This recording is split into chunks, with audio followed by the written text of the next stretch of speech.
and Jennifer Goodman, who manages our nursing accreditation. We welcome you to the program this evening, which is on osteoporosis. The program this evening is going to provide 1.5 hours of Category 1 Physician AMA CME and 1.5 hours of nursing credit CEs this evening. We increased the time due to the importance of the content that Dr. Adler is going to share with you, and we didn't want to have him miss out on anything he felt was important to present. Sovah Health is accredited by the Southern States CME Collaborative to provide Category 1 CME, and we're accredited by the Virginia Nurses Association to provide nursing CE credit. The program was developed this evening to promote two desirable physician attributes that are patient-centered care and our employing evidence-based medicine in the care that we deliver.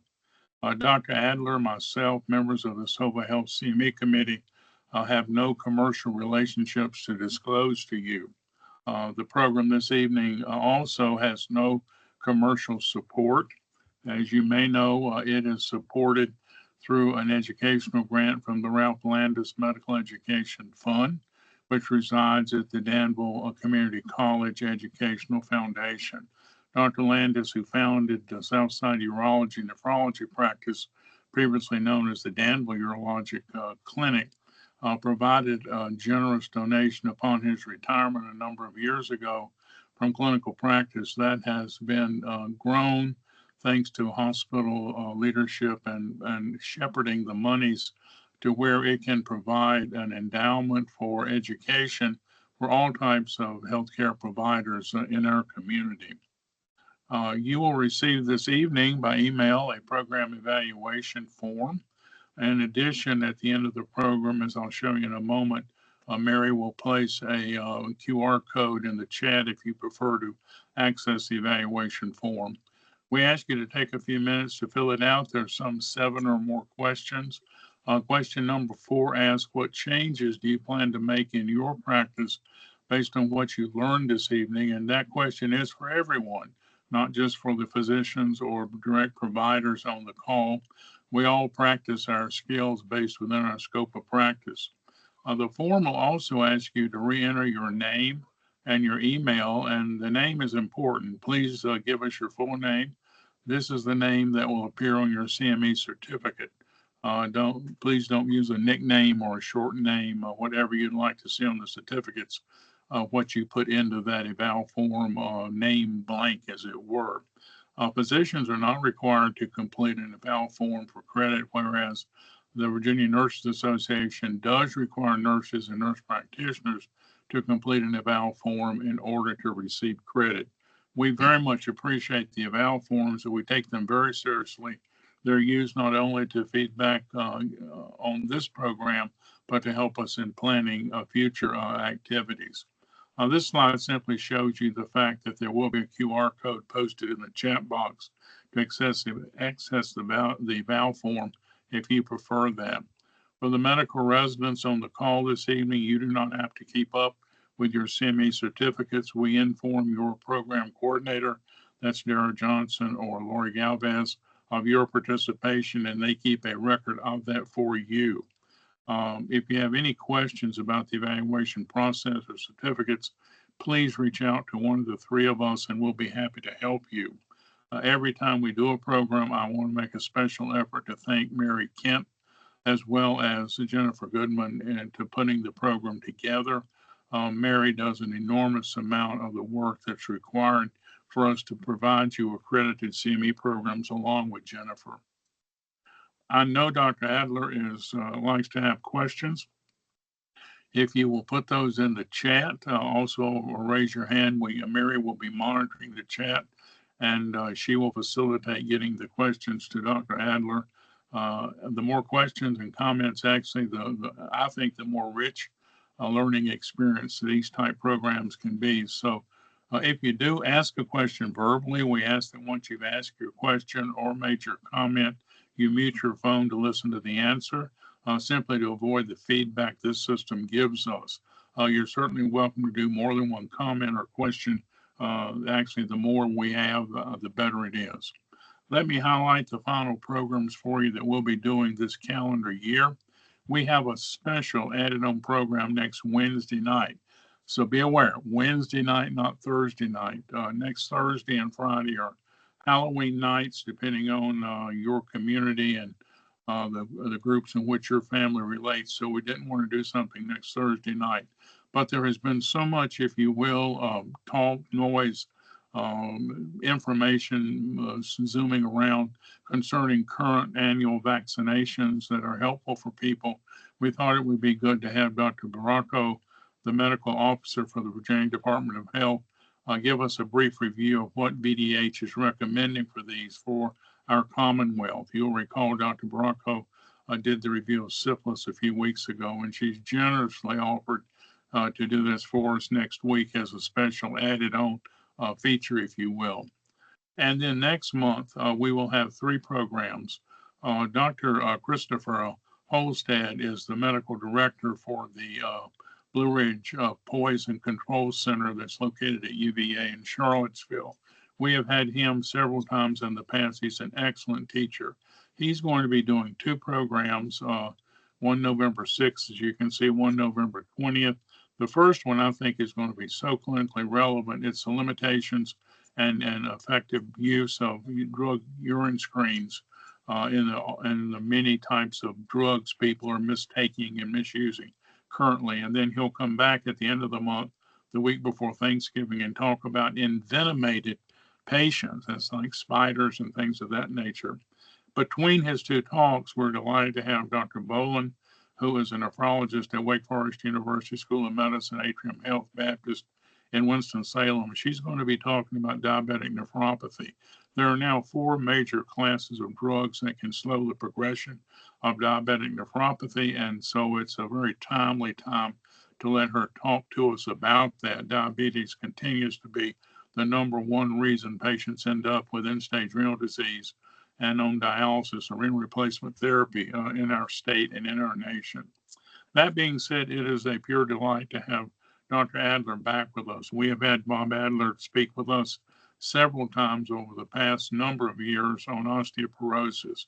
His educational journey began at the Johns Hopkins University School of Medicine and Hospital, where he received his undergraduate and MD degrees. He was uniquely selected to remain at Hopkins to serve as what then was known as an OSLR internal medicine intern. That was a very difficult position to obtain. Having been asked to remain was a distinct honor in and of itself. Following his internal medicine residency at Hopkins, he did his fellowships in endocrinology at the Massachusetts General Hospital in Boston, and then at the Walter Reed Army Medical Center. He, like myself and others on the call of our vintage, were required by law to serve in the military. His was in the Army. And so all of us had if you will, required military experience. In the military, he was on the Clinical Investigation Service and the Assistant Chief of Endocrinology at Fitzsimmons Army Medical Center. Following his tour of duty, he returned to the Dartmouth School of Medicine as faculty, but has spent the majority of his professional career and years at the Virginia Commonwealth University in Richmond and at the Veterans Hospital, the McGuire Veterans Affairs Medical Center in Richmond also. At VCU, he is a tenured internal medicine, endocrinology, epidemiology, and community health professor, and he has been the chief of endocrinology and metabolism at McGuire Veterans for many years. He has received teaching awards at Dartmouth as well as at VCU. He has published over 200 articles in high-impact journals, and he's a member of the NIH Special Studies section on the prevention of osteoporosis. This study section, if you're not into the NIH structure, these are the individuals who review the grants submitted to the NIH, and the study section tries to determine ranking importance and basically eventual recommendations for funding. To have Dr. Adler back is a treat, and Bob, we appreciate it so much. If you'll bring your slides up, mine will automatically knock off, and we thank you for doing this. Well, thank you, Mike. And Let me see if I can get my slides up. There we go. All right, can you see that okay, Mike?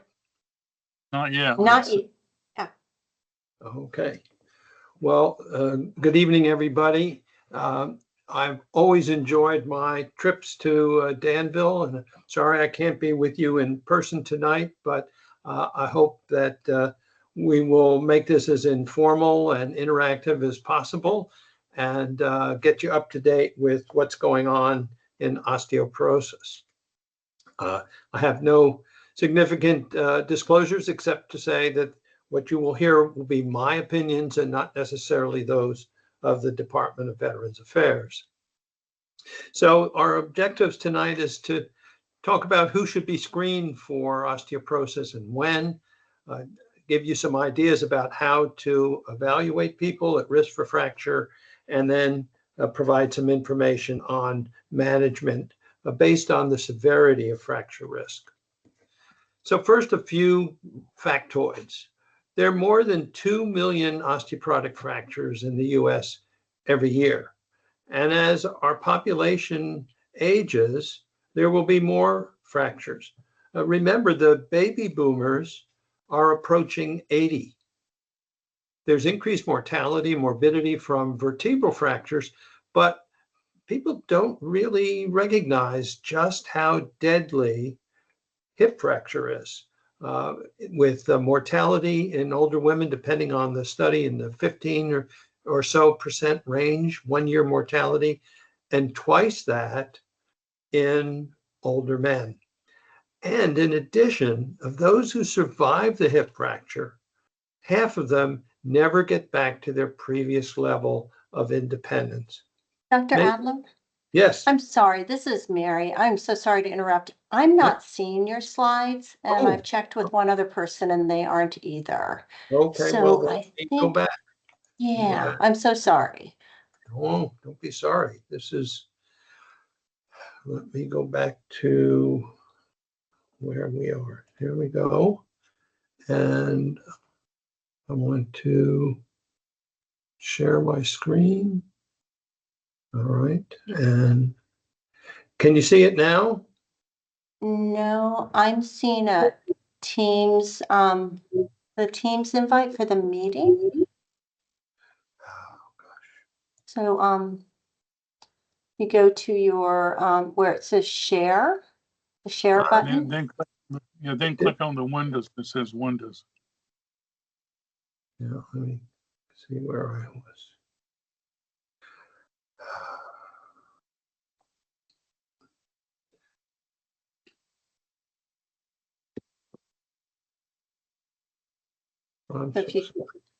Do you see the, yeah, I'm going to have to stop sharing and then start sharing again. okay. Let's see Okay. if that works. Except where am I? Why am I not on? Okay, what? Sorry. So if you hit share and then sometimes directly below it will come up a list of documents that you've recently opened. And a lot of times your slides will be right there. That's the problem. That doesn't seem to have happened. I'm obviously connected to you, but I am, gosh. So We can have Mary bring them up if you need to. Yeah. Yeah, I'm happy to do that. Yeah. I'm going to get back here. All right, let's see what happens.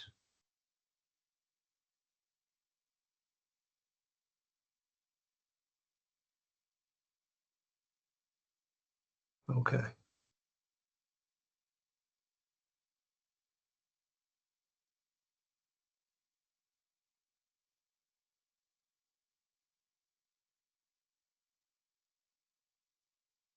All right.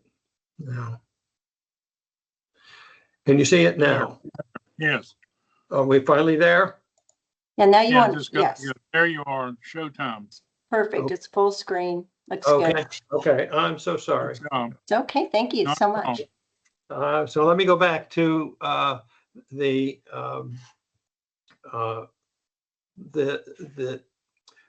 key epidemiological stuff about there really are a lot of fractures. Hip fractures kill.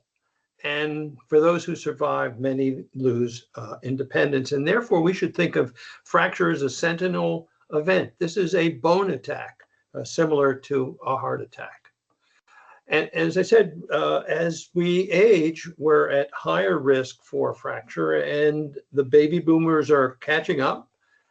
And this is data from the Rotterdam study. It's an old study, but it's been corroborated by newer ones.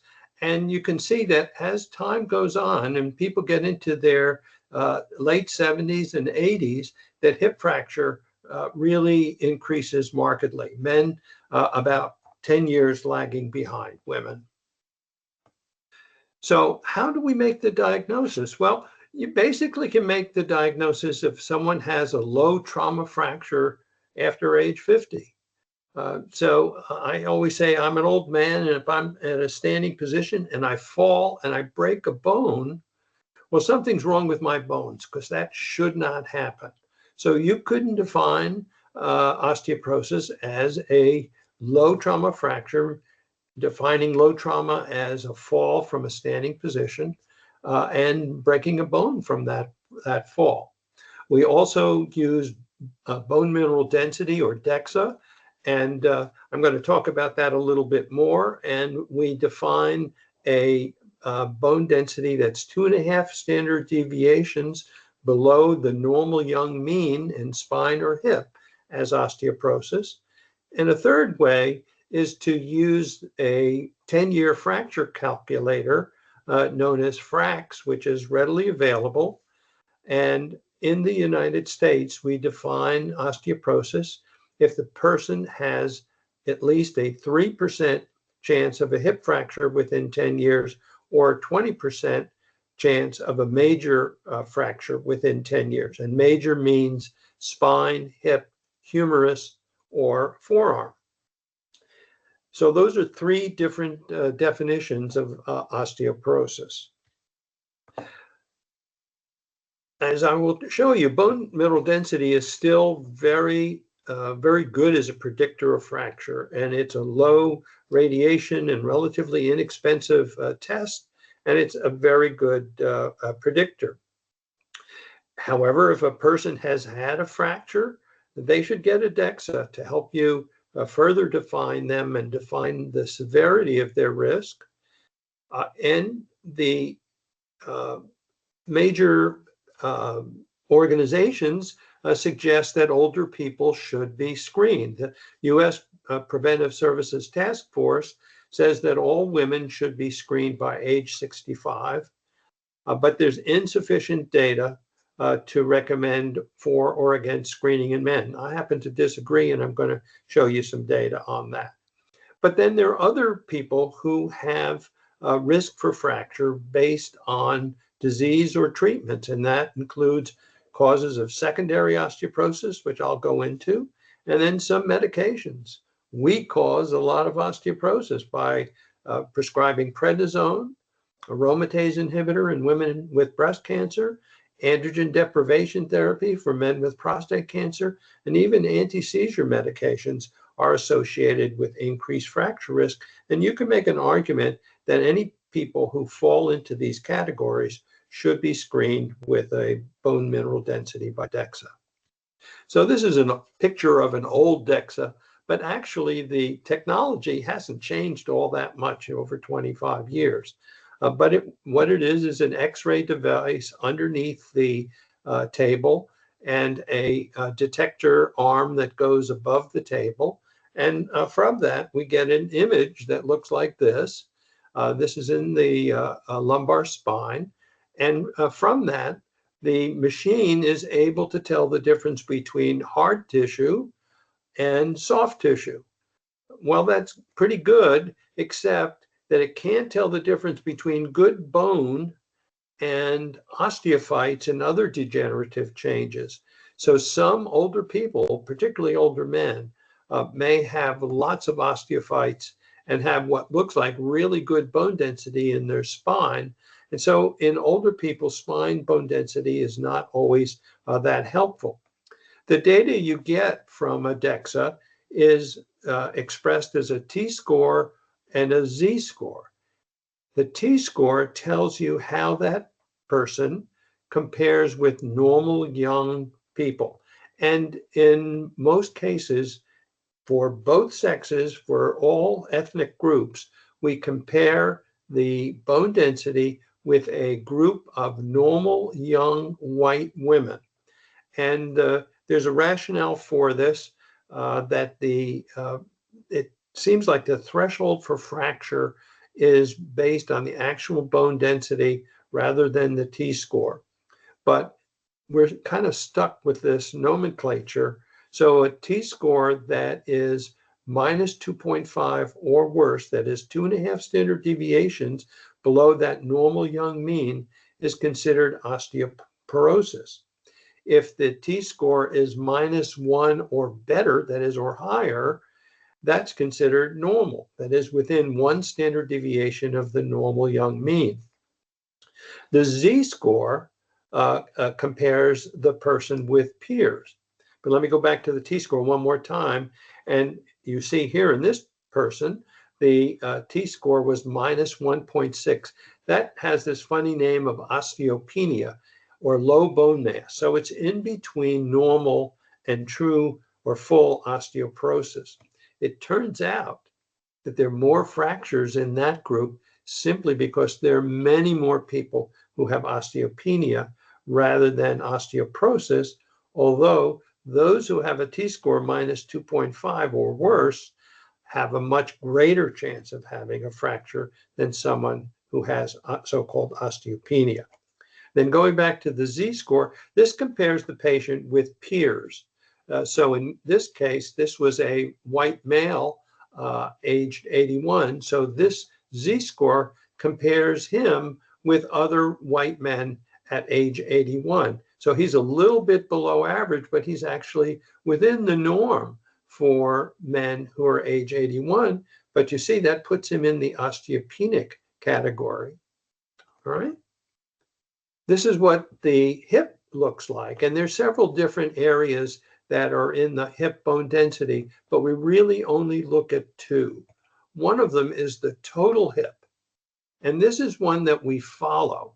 And the reason we do is that it's the biggest one and the errors are smaller the bigger the region of interest that's tested.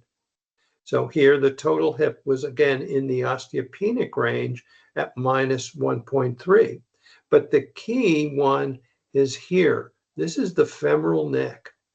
This is where a lot of the fractures occur. And guess what? This T-score in this particular man was -2.8. So this could be called osteoporosis. And it turns out this is the best predictor of fracture.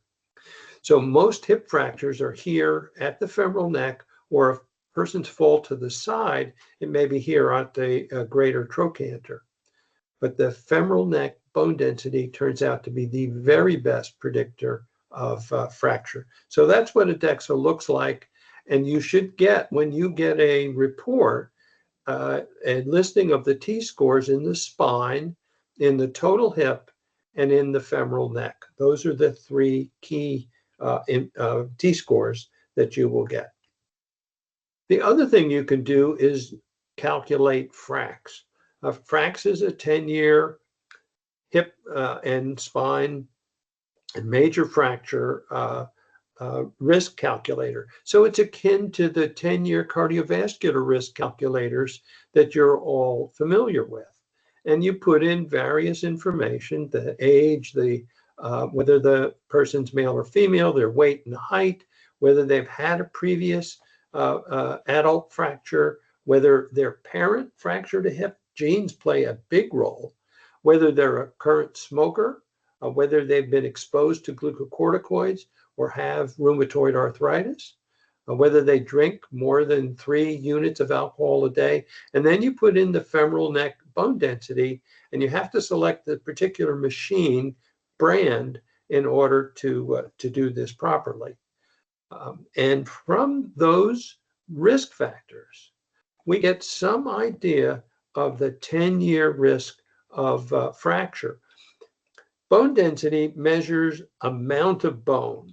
Some of these epidemiological factors give us some idea of the bone quality. And so if we add those two things together, the actual bone density, the amount of bone, plus some of these risk factors, we get an even better predictor of fracture risk.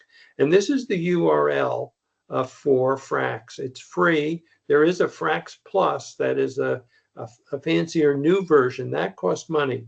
But this that comes out of the University of Sheffield in the UK is free, and you can do that calculation. Many DEXAs will do that for you. That is, when you get the bone density, not only do you get the T-scores, but you actually get the FRAX calculation as well.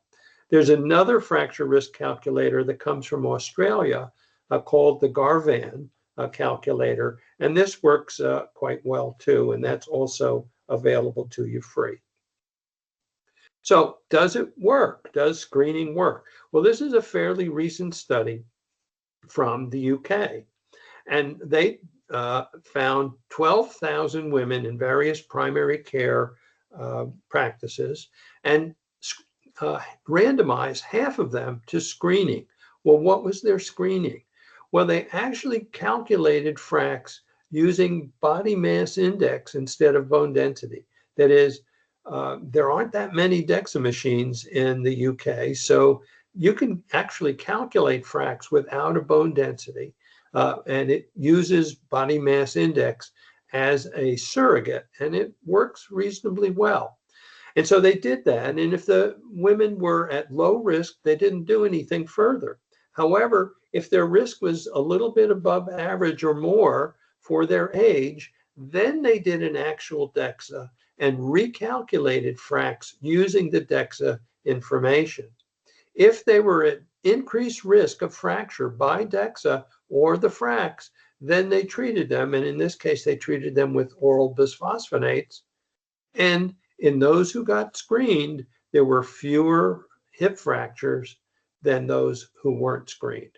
So this is some of the evidence that screening actually works, and this is why there's a HEDIS measure that all women age 65 or older should have a DEXA at least once. Well, what about men? Well, there are several organizations that suggest that since men fracture a little later in life, that maybe we ought to do a DEXA at age 70, but earlier if they have risk factors. The U.S. Preventive Services Task Force, which may or may not still exist, says that there are not enough data to recommend for or against screening men. In the VA, we've been following the U.S. Preventive Services Task Force. However, earlier studies by VA boneheads like me, as opposed to methodologists, shall we say, thought that case finding was actually a good way to screen older men. And I'm going to show you some data that we've accumulated that suggests that targeted screening actually works. Well, what are the risk factors that we came up with for male veterans?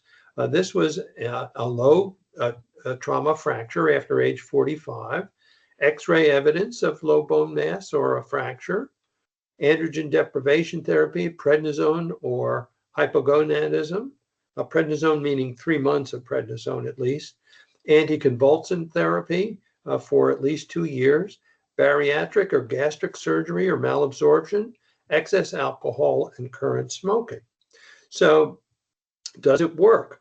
Well, we did with a study led by Kathleen Colon-Emerick from the Durham VA and Duke University. We looked at the entire VA database and Medicare. And we looked at every man over 65 who had had a DEXA. Well, it turned out that if you looked at those men, there was no evidence that general DEXA testing was effective. That is, there weren't fewer fractures. However, if you did targeted testing, it actually worked.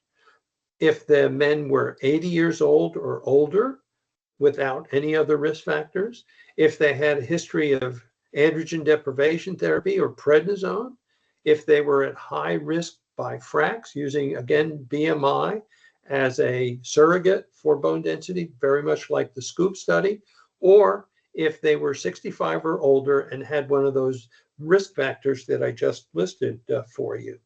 And here's the hazard ratios. And all of these, glucocorticoids, androgen deprivation therapy, age over 80, meeting the VA guideline, or having a high FRAX score, all of those were statistically significant. There were fewer fractures in those men who did get a DEXA. One of the reasons that the general group didn't have fewer fractures was that adherence to therapy was not terribly good. But despite the poor adherence to therapy, all of these were statistically significant. Well, this was not enough for the U.S. Preventive Services Task Force because they want prospective studies. So my colleagues at Durham and I put together a prospective study in men at the Durham VA and the Richmond VA, where we took 38 primary care teams and randomized them to usual care or a remote bone health nurse. And the remote bone health nurse, operating out of Durham, but getting in touch with patients both in Durham and in Richmond, sent the men over 65 who had, by our review of the charts, at least one risk factor, followed it up with phone calls, and offered them a DEXA. And about half of them said, sure, we'll go do it. And if they turned out to have osteoporosis or increased fracture risk, they were given a prescription for alendronate. And there were follow-up calls, and the great majority took the alendronate and did very well with adherence. So, as I said, the primary care teams were randomized either to this bone health nurse or to usual care. Many of them were invited for DEXA. We monitored their adherence, and we found some outcomes at 2 years. So it turned out that 85% of the men in these primary care clinics were actually eligible for the screening. And the patients did very well. 8% of them had osteoporosis. Almost 40% had osteopenia, and some of them, the osteopenia was bad enough that it met treatment criteria. So over 22% were offered treatment, and others had osteopenia and would need to be followed because they were not quite at a treatment threshold yet, but they would be in the future. And this is very similar to what screening studies in women have found. This minimized the work for the primary care clinician, which is important. The clinicians involved in this were both MDs, DOs, advanced practice nurses, and physician assistants. So all sorts of clinicians, independent clinicians, were involved with this. The follow-up phone calls likely improved the adherence, and it was a relatively low-cost way. And actually, we have another paper coming out, I hope soon, showing how cost-effective this is. And it demonstrated prospectively that targeted screening for men works. So what about screening today? Well, we should continue screening all women by age 65, and certainly screen men by 80 if they don't have any risk factors. But if they do have risk factors, such as a previous low trauma fracture, 3 months of glucocorticoids, decreased sex steroids because of medication or otherwise, anti-epileptic drugs, bariatric surgery, other medications, excess smoking and alcohol. And we have to find ways to unburden primary care. And the bone health nurse was certainly one way to do that. Okay, what about other evaluation? Well, your history and physical exam are really very important. My fellows have to walk the patient from the waiting room into the exam room. And that's very important, it turns out. Just watching the patient walk, how fast they walk, how well balanced they are or not, how frail they seem, is really helpful in deciding whether this person is a fracture waiting to happen or somebody who is vigorous and is out playing golf 3 times a week. The physical exam may give you some clues to secondary osteoporosis as well as that history. And as I said, we want to calculate fracts, although it may be done by the DEXA, and then a modest laboratory exam. It's important to look for calcium and phosphate, looking for hyperparathyroidism, for example. We want to measure 25-hydroxyvitamin D. I don't believe in screening everybody, but if someone is at risk for osteoporosis, we clearly want to know their vitamin D. If their vitamin D is low, we want to get it up to normal. And at that time, we like to do a 24-hour urine calcium, because one of the causes of osteoporosis is hypercalciuria, and that's very treatable. Sometimes the 24-hour urine calcium is very low, and it's a great tip-off to malabsorption. Most of our patients are going to get a CBC at one point. Remember that about 75% of people with multiple myeloma are going to be anemic. And if you have any concern about multiple myeloma, then we'll want to do a serum and urine protein electrophoresis. And if they have other things that suggest other causes of osteoporosis, such as hyperthyroidism or celiac disease, that's when you will do those other tests. Let me tell you one little pearl as far as the celiac test is concerned. You can get a false negative celiac panel in someone who's gluten-free already. That is, you have to have some gluten in your diet in order to see positive antibodies. So if you suspect that, make sure that your patient is getting some gluten, or you may get a false negative. All right, so here are some of the causes of secondary osteoporosis, and I don't have time to go into all of them, but I do want to highlight a few of them. One is early menopause in women, whether it's surgical or autoimmune, whatever the cause, it is clearly a risk for early osteoporosis. A history of anorexia nervosa or the female athletic triad or any other cause of early hypogonadism is something to think about. And as I mentioned earlier, aromatase inhibitors in women with breast cancer, clearly a cause. Estrogen is really important for bone. Male hypogonadism, I'm going to talk about in a little more detail in a minute. But any chronic disease can lead to osteoporosis. And then there are specific disorders, and I've mentioned some of them already. Celiac disease or other malabsorption. Bariatric surgery patients are at risk, particularly those who've gotten the Roux-en-Y procedure. Hypercalciuria, hyperparathyroidism, pretty common disorder. Rheumatoid arthritis, multiple myeloma, smoking, COPD, and HIV. HIV has become a chronic disorder, and we need to be looking at those folks for osteoporosis. So what about younger people? We do see it in premenopausal women and in younger men. Usually presents with low bone density in the spine and spine compression fractures. And the things you ought to be thinking about are celiac disease, hypercalciuria, loss of gonadal function, either in men or in women. But there are some idiopathic patients, that is, we don't have a cause, we're learning more about them, but we do see this. Fortunately, they do respond to therapy. So what about osteoporosis due to medications? Well, I mentioned these already. Glucocorticoids for 3 months, maybe less, aromatase inhibitor, androgen deprivation therapy.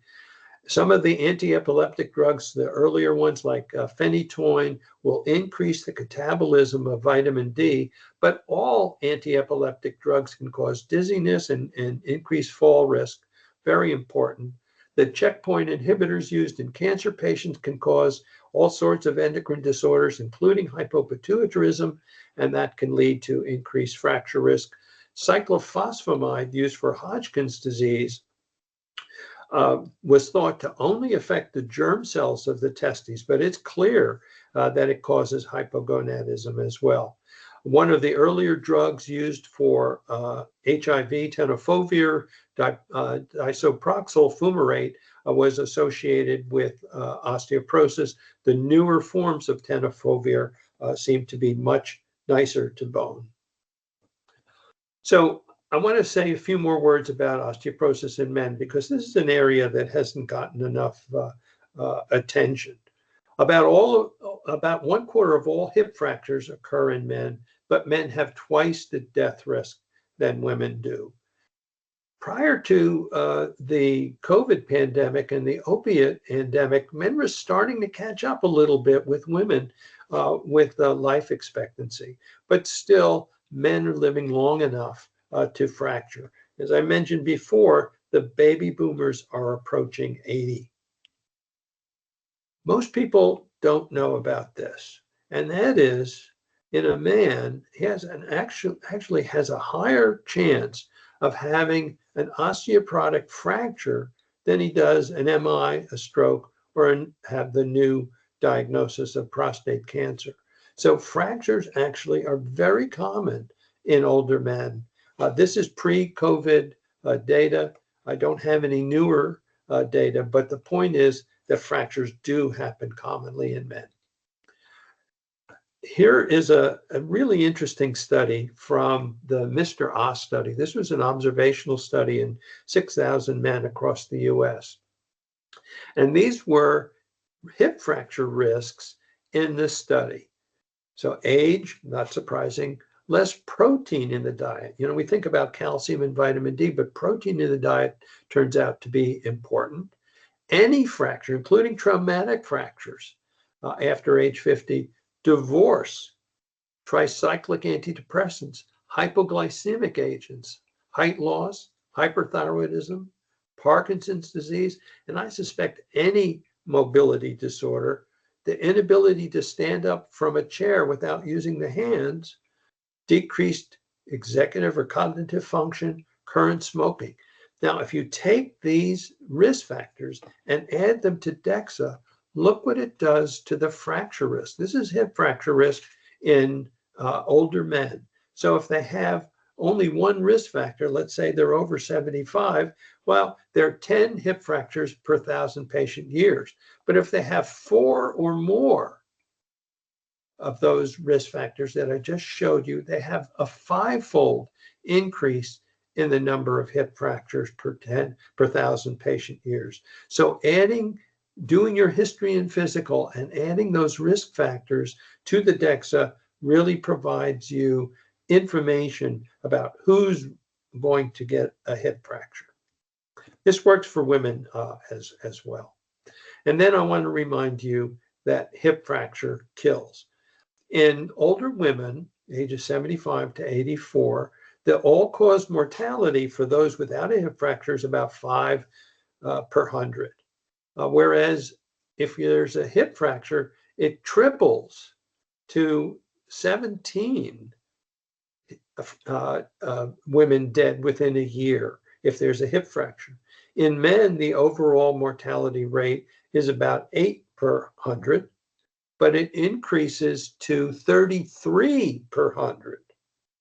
I asked my residents, what diseases have they taken care of the past year that had a 33% one-year mortality? They're not a lot, but one of them is hip fracture, and it's very, very much underappreciated. Okay, so our treatment program should be comprehensive to think about all of those underlying disorders. It should have a long-term treatment plan. And as you'll see, we have limited choice of therapy. What are the drugs that are available? Well, the ones that are least expensive and used the most, although they work quite well, are the bisphosphonates. What they do is they turn off osteoclasts. Osteoclasts are the cells that gobble up bone and allow osteoblasts to refill the bone that has been taken away. Bone is an active tissue. It is not static. About 10% of our skeletons turn over each year. And this is important for renewing the skeleton and maintaining strength. So if you turn off osteoclasts, it allows the osteoblasts to catch up and keep the bone strong. And they reduce spine fractures by about half. And the ones that have been shown to reduce hip fractures are alendronate, risedronate, oral bisphosphonates, and zoledronic acid, the intravenous bisphosphonate, all reduce hip fracture in the 30 to 40% range, and maybe even more. But they're rare side effects that all of your patients have heard about and read about on the internet. And they hear about osteonecrosis of the jaw and think that it means that their jaw is going to fall out. And they also hear about atypical femoral fractures.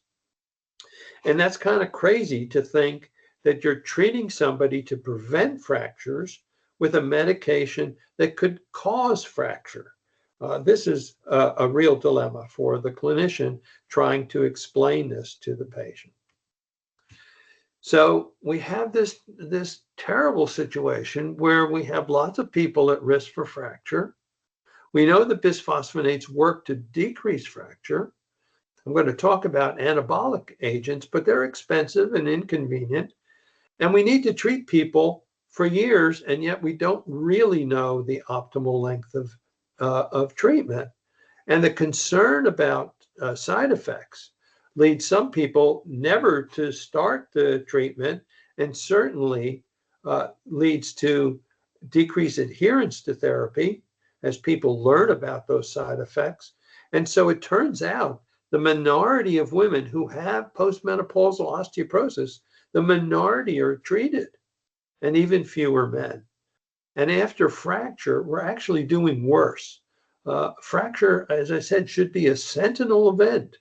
You wouldn't think of not treating the underlying cardiovascular disease in someone who had a heart attack. But we treat the minority of patients who have had a bone attack with osteoporosis medications. And the focus has always been on the side effects and less on the consequences of osteoporotic fracture. So there are a bunch of mild side effects that are either avoidable or rare. For example, if your patient has a GERD that's not under control, we'll go right ahead and use intravenous bisphosphonate therapy. Most of the time, if the GERD is under control and the patient takes the alendronate or risedronate properly, they will do fine. Of course, we avoid it in people with esophageal motility disorders or Barrett's esophagus. But if their GERD is mild or well controlled, then usually they will tolerate oral bisphosphonates, particularly if they take them properly, which means they have to be sitting up or standing for a half an hour after they take the bisphosphonate with a glass of water. And it's really important that they take it with just water. And if they have well water, you might want to have them use bottled water. Much well water can have a lot of iron in it, which actually binds the alendronate or risedronate. And those drugs are not absorbed well, even under the best conditions. So it's important that it's plain old, preferably tap water. But if the tap water has a lot of minerals in it, then you'll want to use bottled water. Some people will have an acute phase reaction after their first intravenous dose. This is a fever, myalgias, maybe a headache, usually lasts 24 hours or so. You can decrease its severity with hydration and acetaminophen. We even have the patients take it before they get their first dose. If they need a second or third dose, the chances of that acute phase reaction are much diminished. Hypocalcemia can occur, but this is why we check their vitamin D and why we make sure that they're getting adequate calcium in their diet. You can use these drugs usually down to CKD4.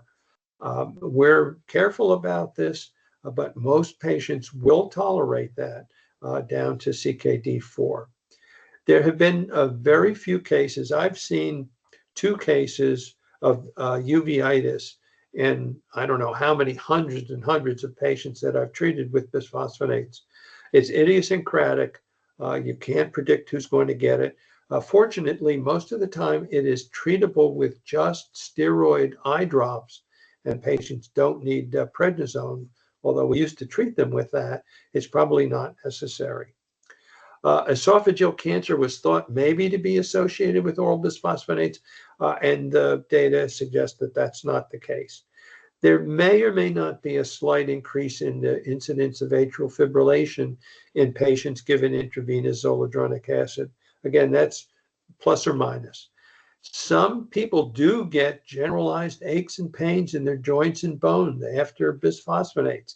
Again, we cannot predict it.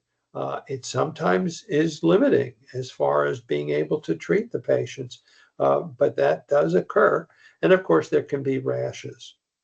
So most of these are mild. Most of them do not prevent you treating the patient. But like every other medication that you prescribe, there can be side effects, and there's just no getting away from that. But the ones that really worry our patients are osteonecrosis of the jaw and atypical femoral fracture. And I want to spend a little time about this. Osteonecrosis of the jaw really means exposed bone or poor healing after a tooth extraction. We see this more often in cancer patients who get high dose or high frequency of bisphosphonates. It occurs in about 1 out of 10,000 patients on osteoporosis doses. That's about the same as being struck by lightning. So it's not zero, but it's pretty uncommon. The mechanism is still unclear. It's probably multifactorial. There's probably an infectious disease aspect of it, and those patients who haven't taken care of their teeth are clearly at higher risk than the person who's been good about taking good care of their teeth. Most of the time, it is not a problem. Most of the time, this is a terrible case of it. It really is awful looking in some cases.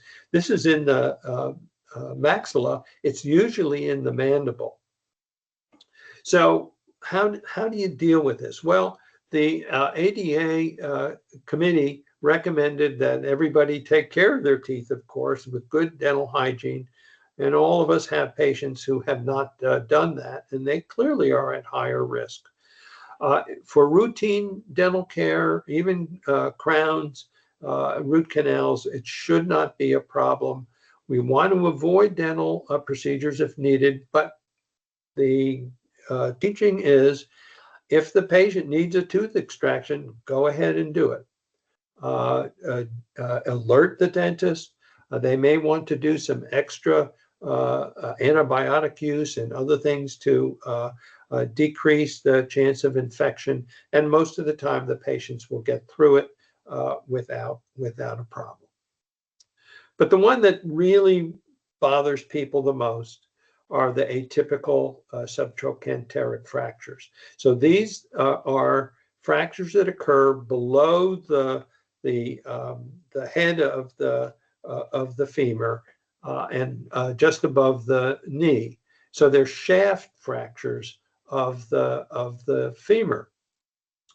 They're uncommon, again, and it's been seen after people have been on bisphosphonates and denosumab and romosozumab, and I'll talk about those other drugs in a minute. It's also been seen in people who have never been treated with bisphosphonates.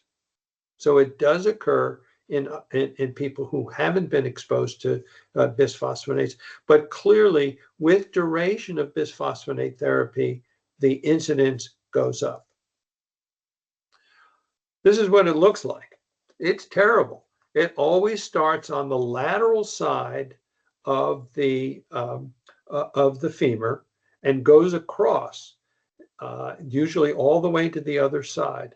And it starts with this periosteal reaction, and that looks like the beak of a bird, and it's called beaking. And there may be this dark line, which is called the dreaded black line, that starts on the lateral aspect of the femur. And you can see the amount of hardware that's needed to put the patient back together. And the rehabilitation takes a long time, and it's a big deal. We don't want this to happen, but it does happen. Fortunately, it is a rare complication. So what do we know? Well, it seems like this is a stress fracture, and people who have a lot of stress on the outside of their femur appear to be at increased risk. And it turns out that women of East Asian ethnic background appear to be at higher risk, and it's because of the geometry of their pelvis and femurs that they have a lot of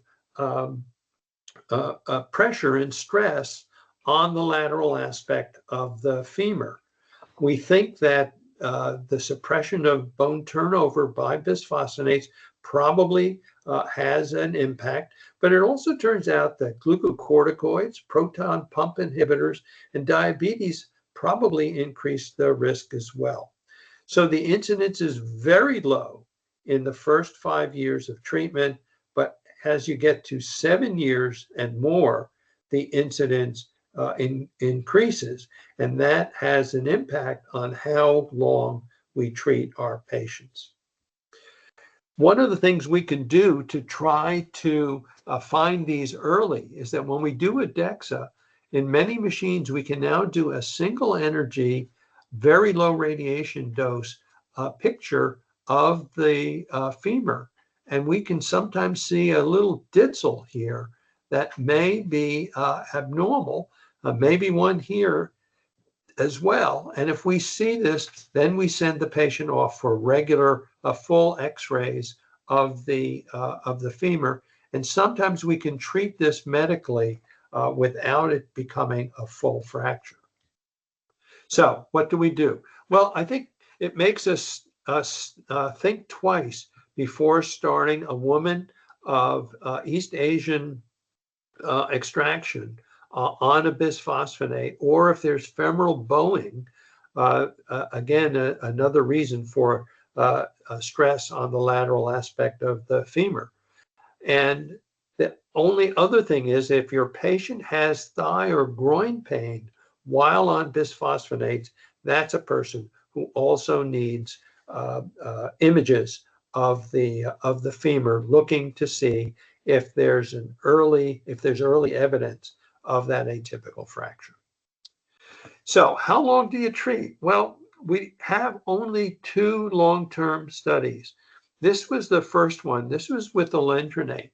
And after 5 years of alendronate, women were re-randomized to continue alendronate shown in green, or switch to placebo shown in white here. And those who were kept on alendronate maintained their bone density, whereas those who went on placebo lost bone density. And in the 6-year study of zoledronic acid, women who had gotten 3 infusions annually of zoledronic acid were re-randomized to 3 more infusions of that, or 3 placebo. And you can see their bone density wasn't really very different whether they got 3 or 6 infusions of zoledronic acid. But what was different was that there were fewer clinical vertebral fractures in the alendronate trial in the women who got 10 years of alendronate as opposed to 5, and there were fewer morphometric, that is X-ray evidence of vertebral fracture in the women who got 6 as opposed to 3 infusions of zoledronic acid. That's all the real evidence that we have for long-term therapy. That's it, 2 studies. So what do we do? When do we put people on a drug holiday? How long do we treat? How do we follow the patients?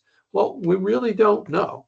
This was an algorithm that was put together by the American Society for Bone and Mineral Research 9 years ago now.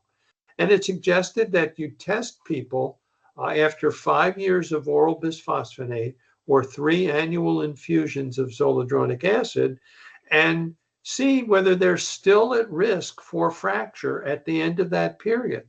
That is, if their bone density was still low, or if they were still at high fracture risk by fracs, then you ought to continue therapy and continue to reassess them every 2 years. Or if their bone density had improved and they were no longer at high risk, then you could just follow them and give them a drug holiday, and then continue to reassess them every couple of years. That now is old data. We have a couple new studies that suggest we have to come back to that algorithm and maybe change it. And the first study was one from New Zealand, where they took women with osteopenia, that is bone density T-scores between -1 and -2.5, and they gave them only 4 infusions of zoledronic acid over 6 years or placebo. And they found that there were fewer fractures, shown in orange here, in the women who got the 4 infusions over the 6 years compared to the women who had placebo. So we could spread out the zoledronic acid, maybe not give it every year, but give it every year and a half. And I think that that's a pretty good idea, but I want to remind you, you can only do drug holidays with bisphosphonates. And that's because bisphosphonates get deposited in bone and leave very slowly, so that the terminal half-life of bisphosphonates is months to years. So you can think of a drug holiday only with bisphosphonates. I took that data that I just showed you from New Zealand, and our plan is we give zoledronic acid every 18 to 20 months. So we give 3 infusions over 5 years. So everybody gets an initial 5-year treatment with bisphosphonates, either 5 years of oral or 3 infusions over 5 years. And that's a time when the side effect of atypical fracture is very low. And so that's a generally safe time. And then we assess them again. And if they're still at high fracture risk, we might consider treating them or switching to another medication. But if their fracture risk seems to be much less, then they're good candidates for a drug holiday.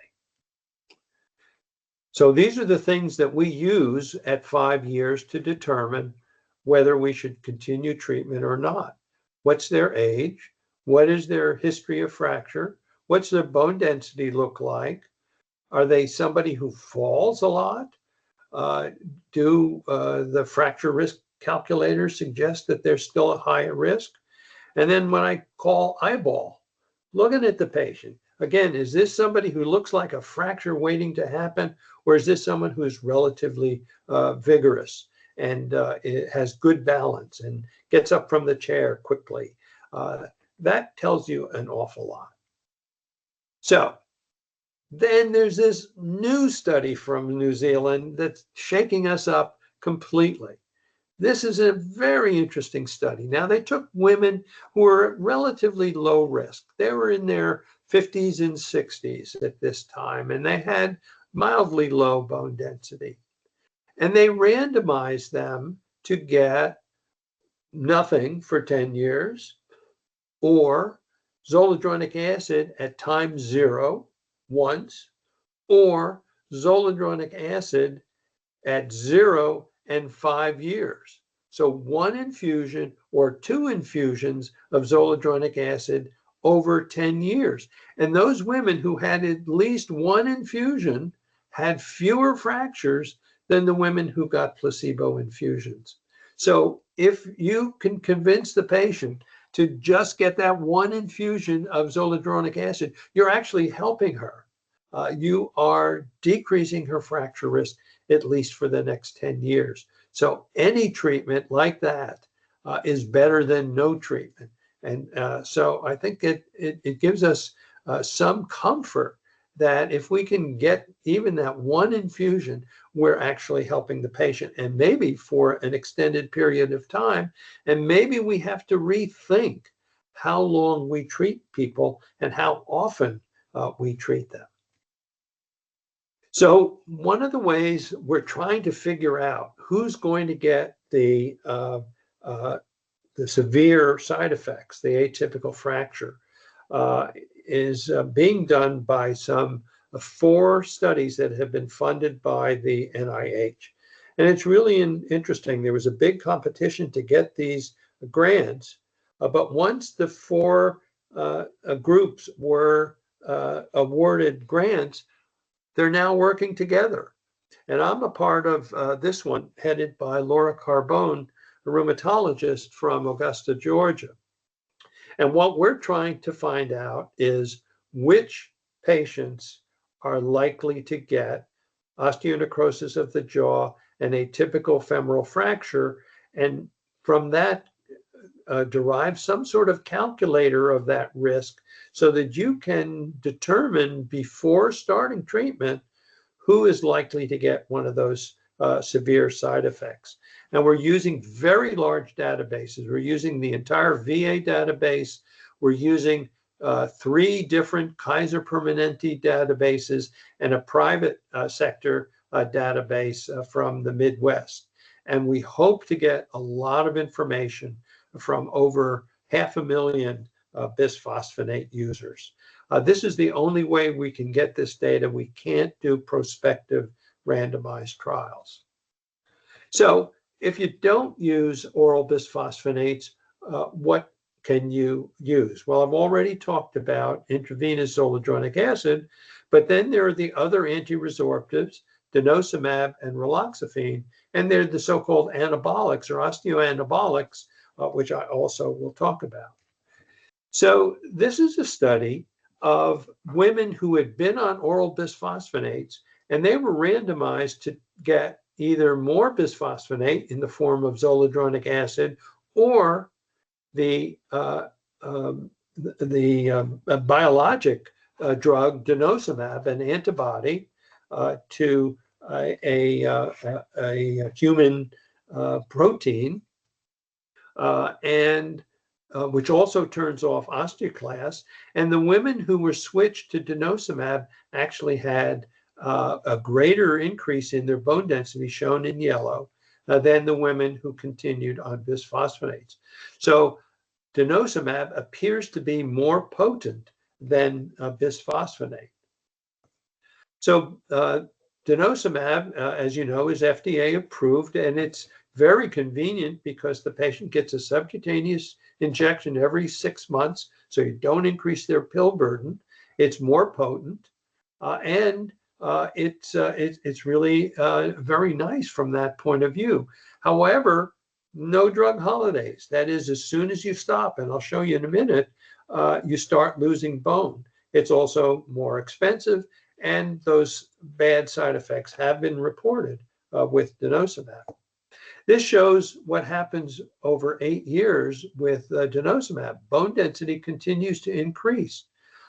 If you remember from those slides that I showed you of the bisphosphonate long-term studies, the bone density plateaued. It did not continue to increase. So with denosumab, bone density continues to increase over time. So that's clearly an advantage. But when you stop it, bone density drops right away. And more importantly, in a series of women who have stopped denosumab, they had a lot of vertebral fractures, rebound vertebral fractures. This is 112 vertebral fractures in 24 women. These are the various spots where they had them in a very short time after stopping denosumab. So there's no drug holiday here. You must switch from denosumab to another medication. And usually we switch to zoledronic acid. So what it means is if you're going to treat somebody with denosumab, you better think about the long-term treatment. So if it's somebody who has a poor life expectancy and has very low bone mass, denosumab is a really good drug because it's going to work quickly and it's going to continue to increase the bone density, and you can keep them on denosumab forever. If you're going to switch them off denosumab, it works better if you do it by 2.5 years. That is 4 or 5 injections of denosumab. And these are people that you probably ought to send to a bonehead like me. And I'm happy, by the way, to hear from you if you have a specific case and you want to ask about that. So this is a problem with denosumab. And so that's why you have to think about the long-term treatment before you start patients. Well, if we had inexpensive anabolic drugs that actually increased bone and actually increased the amount of bone, wouldn't that be great if we could do it? And it turns out that it's really important if you're going to treat somebody with an anabolic drug, you're going to do it first. So this is a study called the Data Switch Trial. All of the patients got 2 years of denosumab and 2 years of the osteoanabolic drug teriparatide. Teriparatide is the first 34 amino acids of parathyroid hormone. And it turns out if you give it as a once-a-day injection, it increases bone. It turns on osteoblasts. If you give the denosumab first, there's a very nice increase in bone density shown here in orange. But then if you give the teriparatide after that, bone density actually doesn't go up anymore, and it may actually go down. Whereas if you give the teriparatide first, the bone density takes a little while longer to go up. But then at the end of 4 years, you have a much greater increase in bone density. And this is why we think that in the patient who's really at very high fracture risk, we want to treat with the osteoanabolic drug first. That's the patient that should be referred if you're not comfortable with this, but we'll talk about this. I think you can become comfortable with giving osteoanabolic drugs. This is another study just comparing teriparatide with romosozumab and the number of fractures with the two drugs. And there were more fractures, as shown in orange, with the risedronate than there were with the osteoanabolic drugs. So these are more potent, they're more expensive, they're less convenient, but they work better. This is another study. This is using the newest drug, romosozumab. This is an antibody to sclerostin, and this turns on osteoblasts as well. So in this study, some patients got 12 months of romosozumab. These are the ones in blue. Some patients in the first year got 12 months of alendronate. Then everybody got alendronate in the second year. And there were fewer fractures in the patients who got the more expensive and more inconvenient drug of romosozumab compared to those who got alendronate for the whole time versus those who had romosozumab for a year followed by alendronate.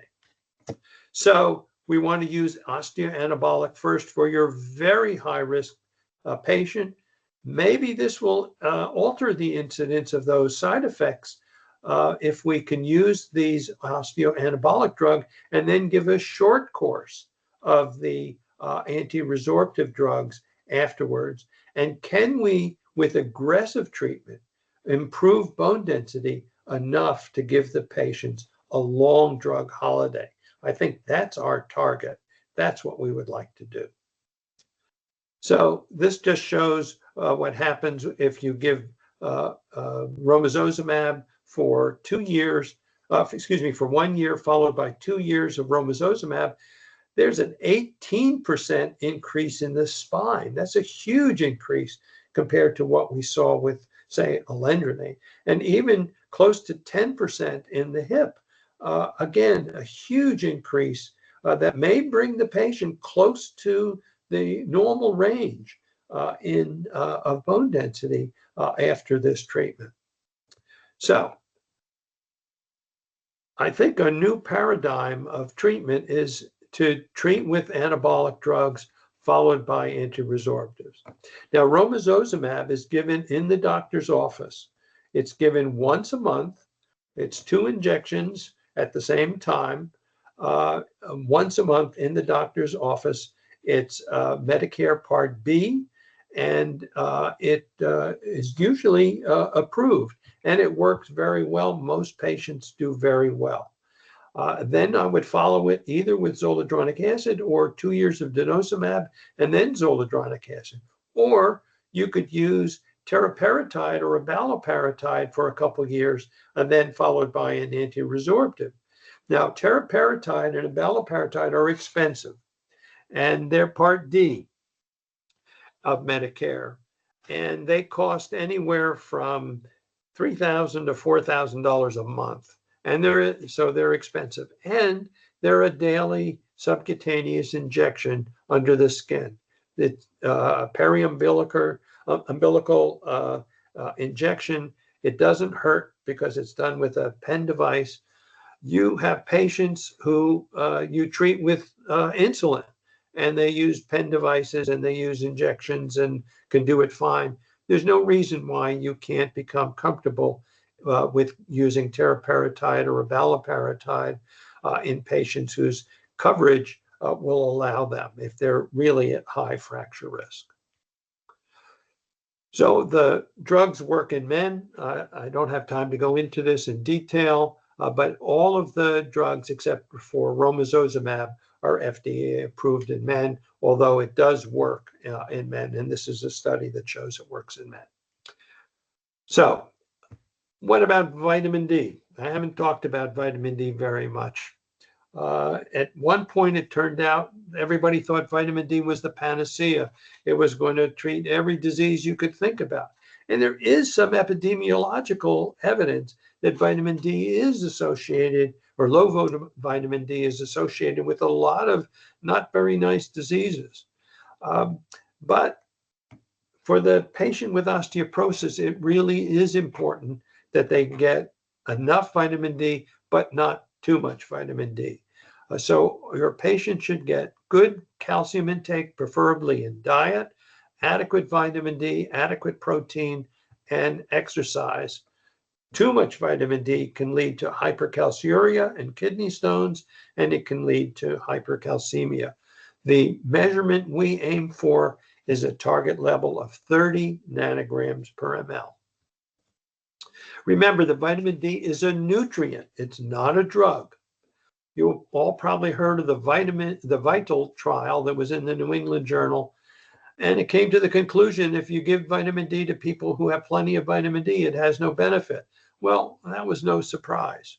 But the people with osteoporosis should have adequate vitamin D. The other drugs, or the drugs that we use, work better if the patient has adequate vitamin D. We prefer daily oral cholecalciferol.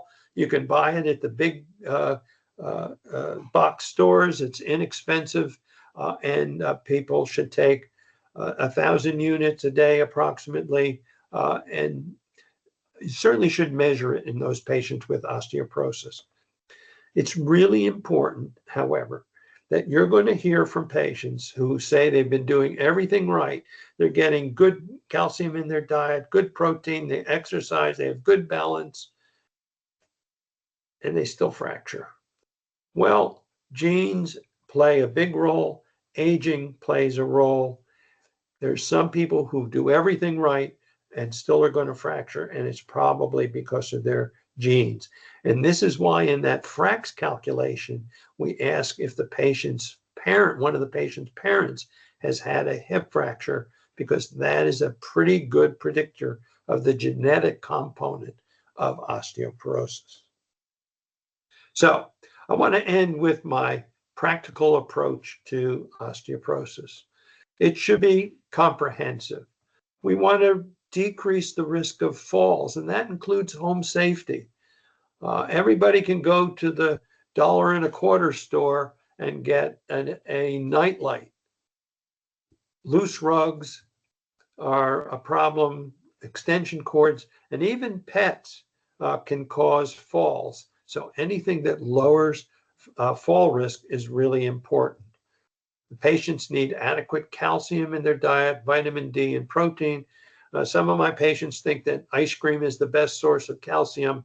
You really do have to have dairy foods. If your patient doesn't get enough, that's the patient you should give a calcium supplement to. Weight-bearing exercise, balance training, really important for decreasing fracture risk and improving bone. Swimming is a wonderful exercise for the heart, but it doesn't do much for bone. Walking is good. Lifting weights, muscle building machines are even better. And balance training is helpful as well.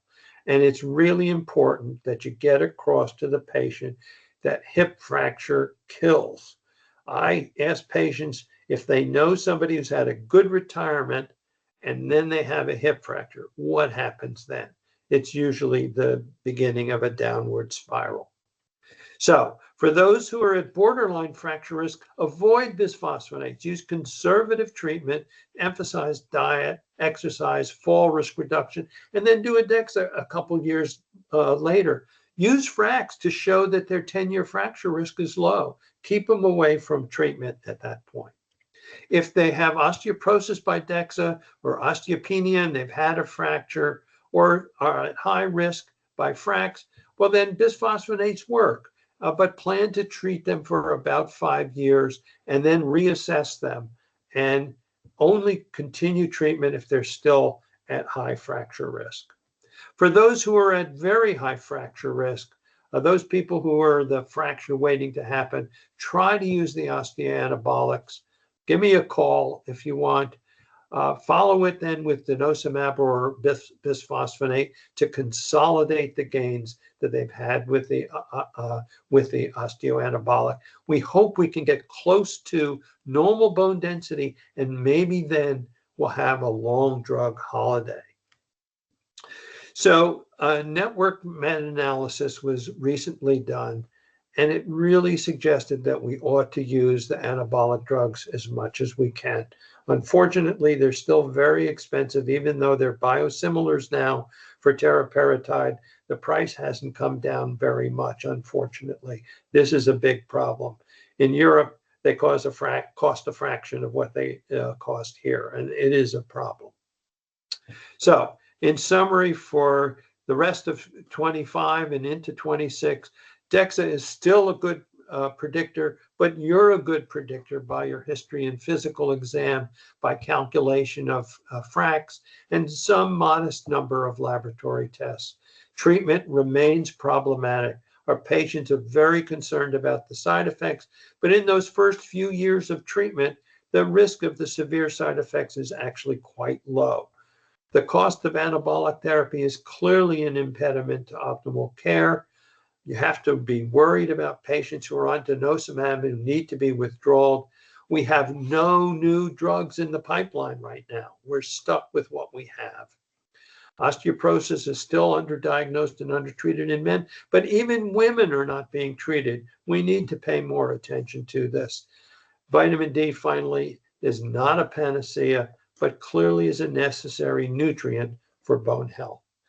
And with that, I say thank you for your attention. I'm very happy to answer your questions now. Thanks, Dr. Adler. Mary, do we have questions in the chat?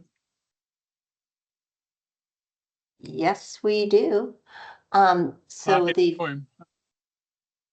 the first one is from Dr. McIntosh, good evening, everyone. Thoroughly enjoyed the presentation. Dr. Adler, osteoporosis care continues to be plagued by racial and socioeconomic disparities. How do these new updates specifically address or potentially exacerbate the existing inequalities in screening and treatment for underserved populations? Thank you. Really good question. And no easy answer. In general, Blacks have bigger bones and are at lower fracture risk. But many people believe that we should not take race into consideration when calculating fracts. That should be done in a race neutral way. And if we did that, then more African Americans would be would be candidates for osteoporosis treatment. Our rural patients in general are at higher risk regardless of their ethnic background because there aren't DEXA machines around. And many of the doctors there are busy taking care of everything else. And a disorder that, like osteoporosis, that's silent until there's a fracture, there's no time to pay attention to that. And this is why I try to get at some of the medications, some of the risk factors that might be the triggers for you to identify people who might not have any attention paid to their osteoporosis and get them to evaluation and treatment. So I understand this completely. As far as Asian Americans are concerned, they seem to be at higher risk for the side effects. They tend to have smaller, some of them, the East Asians, tend to have smaller bones, but actually are at a little bit lower fracture risk given their bone densities. So for those people, we try to go slow on treating them. So you can see there are a lot of nuances here, and this is very challenging for the primary care clinician. And so I appreciate exactly what you're questioning. I wish I had easy answers, but I'm afraid I don't. Okay, so we're going to move on to the next question. Is it possible to tell the difference on BMD between osteoporosis versus adult rickets? And also the next question is, what level of resistance training helps with bone density? And then, there's another question, but we'll just do those. Well, let me answer these two. Okay. You can't tell the difference on bone density and many times even on x-ray between osteoporosis and osteomalacia. The key is the very low vitamin D level is a tip-off to osteomalacia, which is what adult rickets is. So the person who has a vitamin D level of, say, less than 15 and usually less than 10 nanograms per ml is at risk for osteomalacia. Now, osteomalacia sometimes causes bone pain. So the classic osteomalacia patient was the tea and toast lady who stayed indoors, never went outside. Maybe he was institutionalized and had a very poor diet and didn't get any calcium or vitamin D.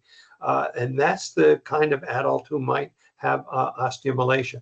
And there's no way that you can tell the difference from a bone density. Sometimes you can see some differences on X-ray. See, I forgot the second question now. That's fine. What level of resistance training helps with bone density?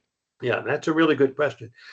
Weight is your friend. Gravity is your friend. So even walking is good. A lot of people like these weighted vests. Well, that's good. It may be a little harder on your knees, but that's good. So lifting weights, using muscle building machines is the way to go. Now, there are some recent studies from Australia that show that even in older, fairly frail people, that you can have a pretty intense weight resistant training program, but that's got to be done under supervision. I tell my patients who don't pay for a personal trainer or who are not getting physical therapy, and so not supervised, to start with light weights and increase the number of reps, and then gradually increase the amount of weight. But that's the way it has to be done. They have to realize they're not 21 anymore, and they have to go do it gradually. The opposite of this is when we send astronauts into space, into microgravity. They lose bone immediately, and it's because they're not loading the skeleton. So anything that loads the skeleton is good for bone, and more in general is better. Now, you had a third question, Mary? Yes. Please comment on taking vitamin D along with vitamin K2. The evidence that vitamin K2 has a significant impact is fairly thin. Some people think that it may be helpful. I generally do not recommend people do it. They get some vitamin K in vegetables and the like. And so I generally tell people to take plain cholecalciferol vitamin D3 and not bother with the vitamin K. The data are not terribly strong. Okay. The next question is, I have an Asian patient who is 55 with the first dose of IV zoledronic acid, had severe myalgia on first dose. What would you recommend a treatment for her? Her DEXA showed a T-score of 3.2 on spine. I presume that's minus 3. Negative 3.2. Yeah. Sorry. That's a real tough one.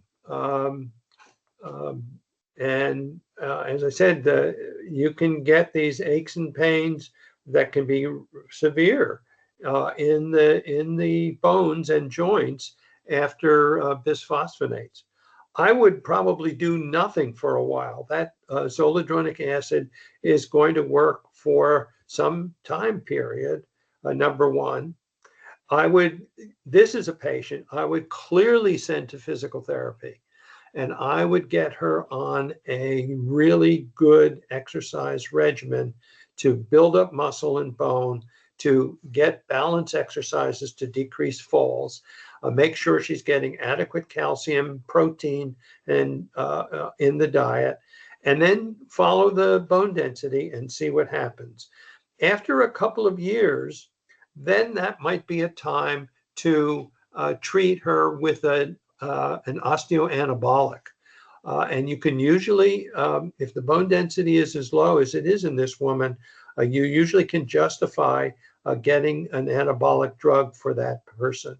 And then after that, you have to give her a bisphosphonate again. You could try an oral bisphosphonate at that point for, say, a year, and hope that you don't get a lot of aches and pains from it. But it's really tough. And as I said, there are no new drugs in the pipeline right now, and it takes almost 10 years to get a drug to market. So we really have a limited armamentarium. There is one other drug to think about, and this is where it's helpful to get a 24-hour urine calcium, because if the urine calcium is high, thiazide-type diuretics will lower the urine calcium excretion and actually are very good for bone. Bone density actually increases a little bit. And in one study some years ago, there were fewer fractures in hypertensive women given hydrochlorothiazide versus any other antihypertensives. So I think use of thiazides might be another possibility for that patient. Okay, that is all the questions in the chat. Okay. Anybody on the call have questions or comments for Dr. Adler? Speak up if you do. Or I have a question. Can you hear me? Yes. Yeah. Hey, Yes. Mike Kaplan, internal medicine. Really good lecture, Dr. Adler. I've been on others for you, and this was very good. So there's a crisis in our ability to get bone density studies. Even our clinically integrated network, a lot of the Medicare shared savings plans and Medicare Advantage plans, they all want assessment of osteoporosis, a quality metric. But the number of DEXA machines nationally has taken a precipitous fall. We don't have enough scanners to even look at following up the patients who need to follow their response to treatment, more or less to screen those who need screening. So is there anything being done by the National Osteoporosis Foundation or dealing with Medicare to improve reimbursements? Well, this has been tried.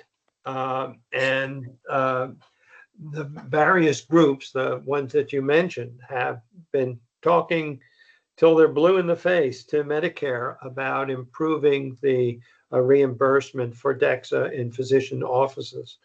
It got lowered to a point that it was you lost money with every Correct. DEXA that you had, and therefore people got rid of the machines because there's a service that needs to be done every year, and the cost of the technician and everything else it adds up, and yet the reimbursement wasn't enough.